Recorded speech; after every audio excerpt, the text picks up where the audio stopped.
What does it take to create layered and complex street photography that often plays with the contrast between color, light, and shadow? This is Street Smarts Volume 2, Alex Webb.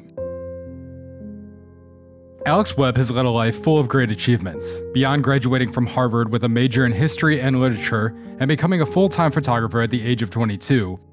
He also became a full member of Magnum Photography in 1979 at the age of 27. From that point on, he has become known for his layered and complex images that have been captured in places that often displayed social issues that were just as, if not more, layered and complex than the images themselves. The Caribbean, the US-Mexico border, Latin America, Africa, India, and several other places around the world have all been central focus points of Alex Webb's work for varying durations of time. His work has been displayed in 17 books, National Geographic, The New York Times, and worldwide in a number of galleries and museums. Now in his 70s, Webb still produces work and takes part in leading and critiquing the work of other photographers in workshops as far-reaching as small towns in Mexico and Paris, France. The most recent of these was stated as being intended for photographers who collaborate with the world, not for those who dramatically alter their photos digitally.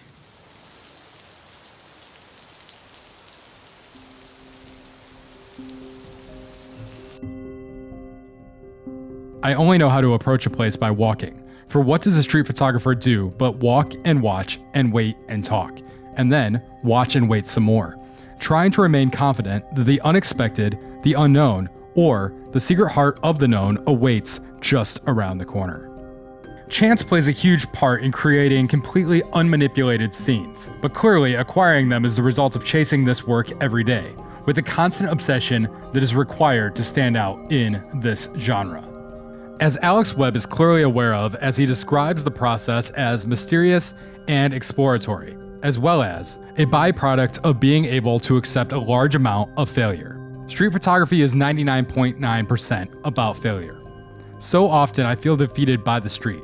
I sometimes find, however, that if I keep walking, keep looking, and keep pushing myself, eventually something interesting will happen.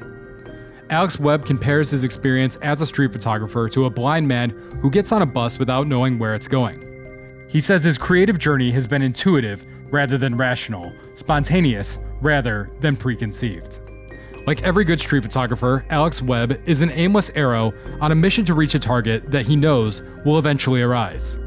He says his photography and way of exploring the world without preconceptions is all about immediacy, intuition, and serendipity.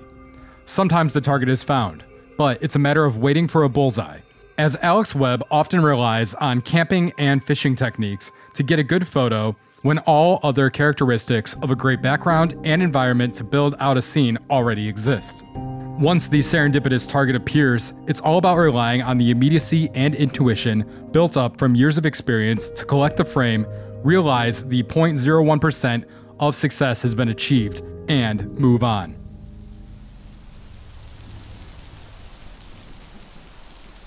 Fans of Alex Webb's work will most likely first point to the complexity of his photos before anything else.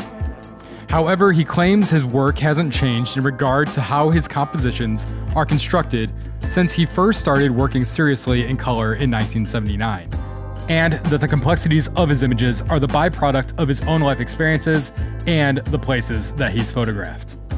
Citing Istanbul specifically as a richly multi-layered city that produced some of his consistently visually complex work. In regards to taking these complicated compositions, Webb has stated, "I'm not talking about complexity for complexity's sake. I take pictures because the world I experience is a complicated and ultimately inexplicable place." Just looking briefly at his work, it's easy to see that many frames have multiple subjects that are somehow in their own individual emotional spheres, while also being in harmony with one another. Webb's desire to include more than one point of focus and allow multiple moments to coexist is an attempt to push photography so far that it falls just short of chaos.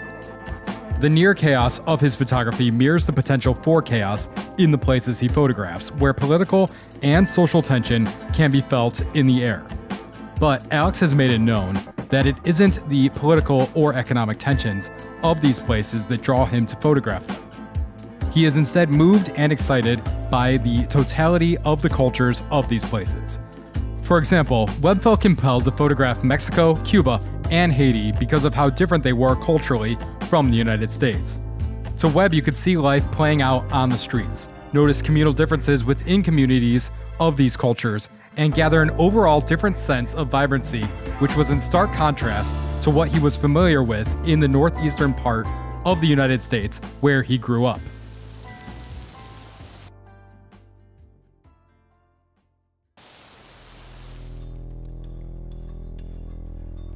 After working in black and white until 1979, Webb switched to color film because he was inspired to do so by the places he had been visiting. Webb describes the New England region he grew up in as having a color palette of gray-brown that wasn't greatly impacted by shooting in black and white.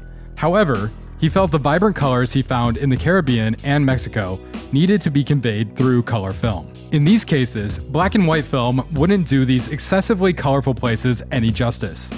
Additionally, the searing light found throughout these environments is something that he became aware of as being critically important because of the effect it had on the colors of his frames. The time of day. It's a big part of the way I see and experience the world. Color is an element he claims to be acutely aware of because of the emotional and sensory resonance it has. And this resonance can be greatly influenced by the nuances, color, angle, shaft, and particular tone of any light source that he encounters. All of this attention to light and color is often tied together perfectly with the heavy contrast of dark shadows that are so iconically part of Webb's work. Thanks for watching. Until next time, keep developing.